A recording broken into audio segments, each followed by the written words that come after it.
We're supposed to be able to learn from our mistakes and grow from them.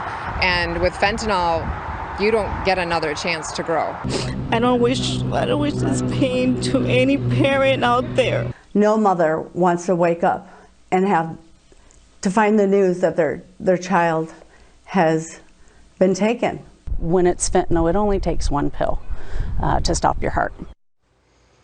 Heartbroken parents all over the country detailing the horror of losing a child to fentanyl. Now the DEA is warning more children could be at risk due to a new tactic from drug cartels.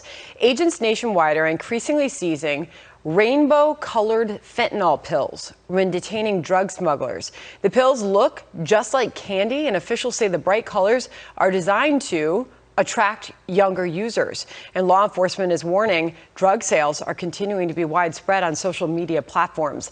Let's bring in Kansas Republican Senator Roger Marshall. He is set to introduce a bill that would require the social media companies to report all illicit drug activity occurring on their platforms to law enforcement.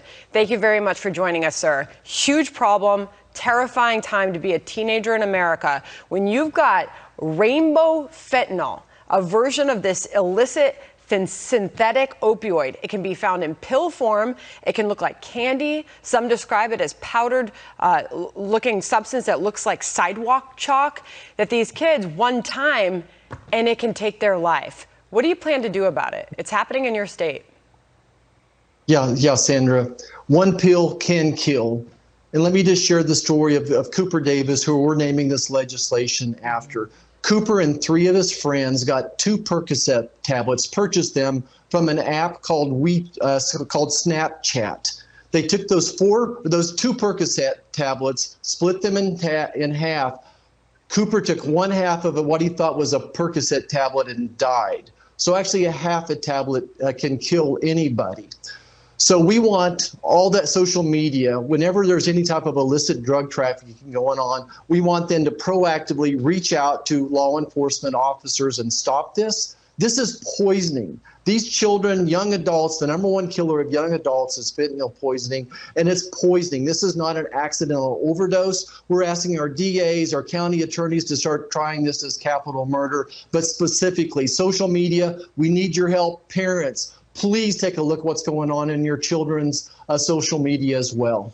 That distinction between overdose deaths is important, because it's not like these kids are taking multiple drugs or too much of it. It is one time, and it's not what they think it is, and it stops their heart and they die. Here's the fentanyl deaths tally in 2021, 71,000 in this country. To be exact, 71,238. That's up 23% from 2020. I mean, this is an enormous problem. What makes you think, though, that the social media companies, who all they want to do is attract younger users, are going to step in and interact with law enforcement to stop this? Well, Sandra, I hope they do it because it's the right thing. And if they don't, this is when Congress has to step in and put tighter guardrails around them, and then we'll hold them accountable. That's why we need legislation to say they have to proactively do it.